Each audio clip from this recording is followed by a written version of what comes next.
this, we will start our sessions. And the first session, it is COVID impact assessment on the higher education.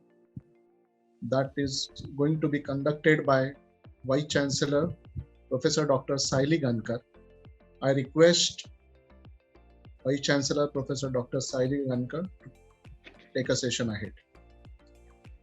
Thank you so much, all the panelists and guests of honors, those who have delivered their session, especially keynote addresses by Dr. Parminder and other people. It's really insightful and it's worrying situation to all of us. And that is what we are going through, this tough period of COVID-19, and still it's on. As very rightly said by the earlier speaker, that yes, this COVID has created a huge amount of uncertainty, which is posing various challenges to all of us. So when I was talking about this, and I would like to share about this, I think the impact is not only on the higher education, but then the ecosystem which is there, that has also required to be taken care, because it has also significantly impacted the whole process. So when we talk about the disruption, so it included technology, it included globalization, and of course the economic crisis what we are going through. While doing this and trying to overcome these challenges in terms of recovery, in terms of shifting the market and the dynamics of the organization, I think we need to really work on it very effectively. So when we talk about the effect of this, is not only on higher education, but the social contract which we're talking about in 21st century is at stake.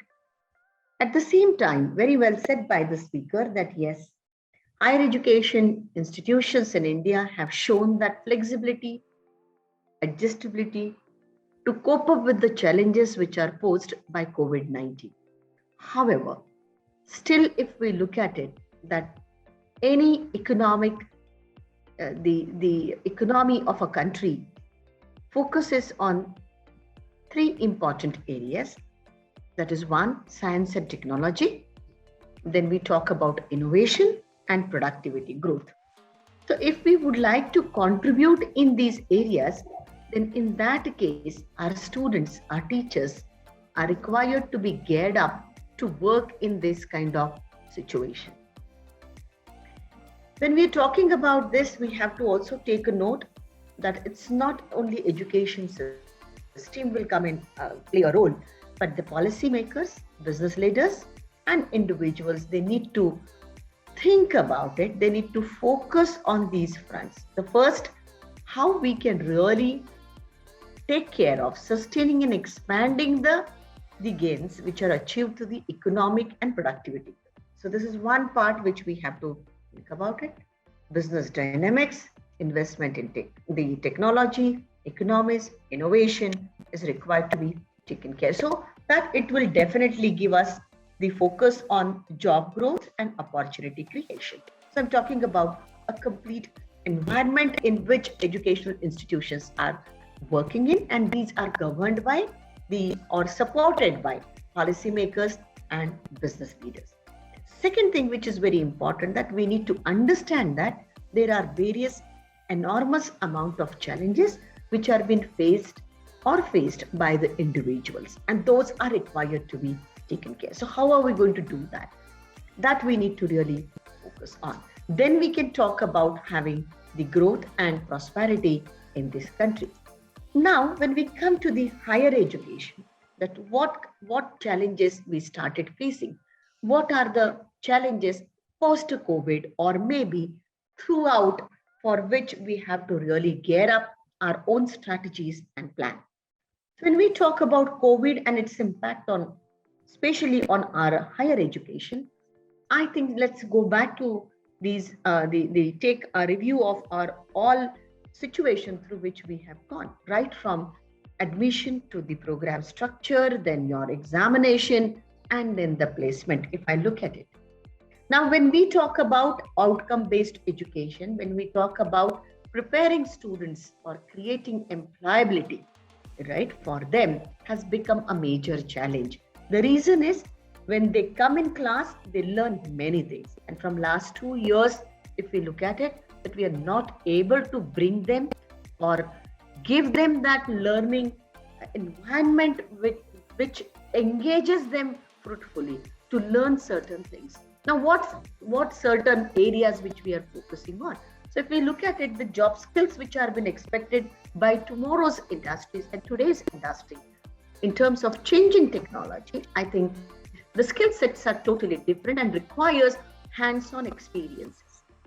So that we have to really look at it very, very seriously. At the same time, when we are preparing them, then we faced the challenges that how we are going to complete the syllabus, or maybe starting the new academic session, and of course taking care of or giving them the placement, because the loss of jobs were very in a high number or percentage which we have gone through. So I think these challenges we faced very severely during this period. However, saying this, we got the support from the technology, especially digital.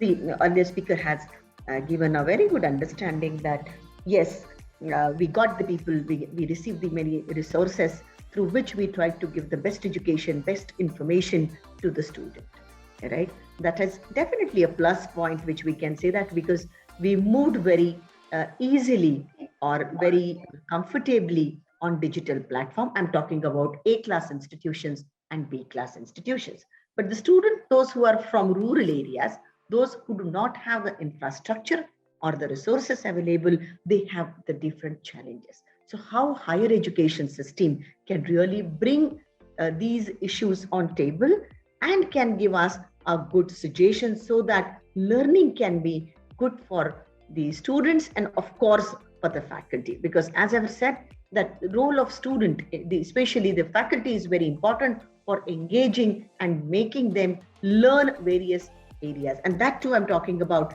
the skills which are required for tomorrow's organization. And therefore, when we are talking about that these challenges which we have faced are posing certain amount of we can say that question to all of us, that how well we are prepared now to cope up with such new challenges, because every time new variant is coming, right? And then first wave, second wave, third wave, no one knows now fourth wave or not what new variant will come. So how are we going to cope up with that? So in terms of infrastructure, in terms of resources, and of course the faculty trained is very, very essential. In this process, how are we going to cope, take the challenge, take the support of the digital platforms which are available? I was talking to the few in the digital platform companies and have realized that these digital platforms are good for the students, those who are working professionals and working in companies. So can higher educational universities or the colleges, institutions, they come together and create the bank, of course, via MOOCs, NPTEL, these platforms are made available. Still, because if you look at it, virtual platform which was created for the labs or virtual labs created by AICT are not that used by all the people. So how are we going to really ensure that we are able to give the quality education? At the same time, the values which we are talking about, because we would like to give them or create a holistic personality of the student. And for that, what amount of efforts we are going to take, what preparations we have. I think these are the challenges which we need to understand. We have to assess our own, and we can't say that the one shirt can fit everyone, but then every university, every institution has to do the assessment in a very serious way and understand that what their faculty, what their students are looking for, and how we can really give them the hope that they after 4 years, after 3 years, or after 2 years, they will get a good employment in good brand companies. I think that's what I would like to share it with you all. So thank you so very much. And I'm sure that all these questions which I'm trying to pose or asking myself again and again will help us to come out with the wonderful solutions so that we can create awareness or training on for our own teachers so that they can utilize the best learning resources for the students, and we can really come to the world-class education system in India after the the COVID-19. Thank you so much for giving me an opportunity to share my views here. Thank you. Thank you, madam. Thank you. One small request to you and each speaker, can we also align our all thoughts with NEP 2020 so that government is more interested in implementation of NEP across India in all the universities and the institutions. So will you please also link all your precious thoughts with NEP 2020? Few words, madam, please. Yes, of course, the National Education Policy has given a wonderful guideline to all of us, right, which has given us flexibility in terms of design of the program structure, giving the complete the education which will help student to get the good job. Exit policies are really very well defined, but then now the time has come to really think about it, that how we are going to implement those successfully, right? So giving those credits, creating academic credit bank, right?